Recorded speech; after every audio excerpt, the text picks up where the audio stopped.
Thank you, Madam President. My question is to Senator Gallagher, representing the Minister for Health. Tavistock Gender Clinic in the UK, a leading provider of gender dysphoria services, will close in 2023. Britain's National Health Service asked Dr Hilary Cass, past President of the Royal College of Paediatrics and Child Health, to review the treatment of children with gender dysphoria. The Cass review found Tavistock Gender Clinic has failed vulnerable children, and it recommended closing Tavistock. Finland, France and Sweden have taken the same decision for their gender clinics. Here in Australia, Melbourne's Royal Children's Hospital has many linkages with Tavistock.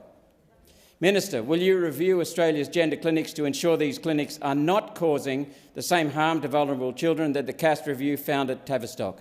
Thank you, Senator Roberts. Minister Gallagher. Thank you, Madam President. As the Minister representing the Minister for Health, if there are further information I can provide after question time, I would do so. I would say that the Royal Children's Hospital has an excellent reputation in paediatric care in Australia, staffed by world-renowned medical professionals providing first-rate care to younger citizens in the state, but also around the country. I don't have close knowledge of the services they would provide to children with gender dysphoria, but I have no doubt that they have the professional standards and the professional skills that are required to provide those young people and their families with first-level advice and health care.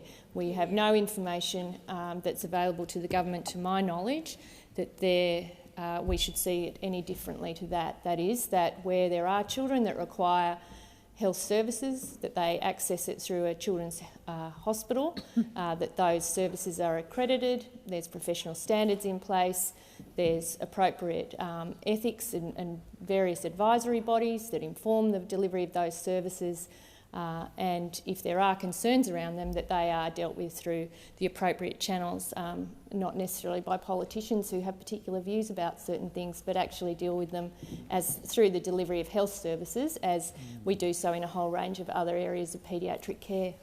Thank you, Minister. Senator Roberts, first supplementary. Thank you. So you can't say whether you will review. Evidence shows that the use of puberty blockers sterilises children, and the impact on brain development is unknown. The Royal Children's Hospital is currently studying the impact of puberty blockers on children. We are literally offering a treatment we do not know is safe. Minister, when will the Australian Government intervene and demand the closure of all gender clinics in Australia until gender treatment in children is proven to be safe, if ever? Thank you, Senator Roberts. Minister Gallagher. Thank you, President. And I think the government has no intention to intervene and ban particular services, health services, that are supporting families and supporting children to access the type of care that they need for their individual situation. If there is further information I can provide, and I would say as a former health minister, health services in this country, and we are very fortunate, are heavily regulated.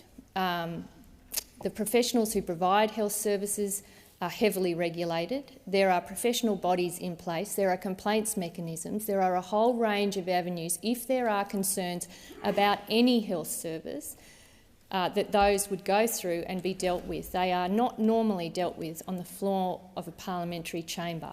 There are many families that need services. The Australian Government is about providing health services, not taking them away. Thank you, Minister. The time has expired. Senator Roberts, second supplement. Thank you. Minister, One Nation listens to people, and this is what we're hearing. So we speak up for constituents. Minister, a child who has not even reached puberty is incapable of knowing their own mind. Doctors and sometimes parents are taking these decisions on the child's behalf. Has the government considered the legal liability it is incurring for the government's part in this medical malpractice? Minister Gallagher. Thank you, President. Well, I don't agree that it's medical malpractice, nor do I agree with the proposition being put forward in the question that there are professionals and parents making decisions that are harmful to young people. Perhaps, Senator Roberts, it might be good for you to go and ask the health professionals that are providing these services how they provide them and how they support young people rather than just taking a particular view.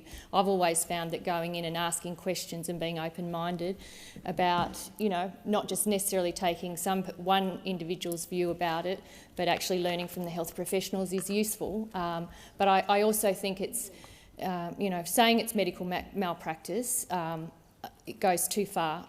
For when you're looking at the vulnerability of the young people and children that are needing this kind of support through the health system, we should be very sensitive in how we deal with it. And as a government, we're keen on making sure that we are able to provide health services to anyone who needs it, regardless of their circumstance.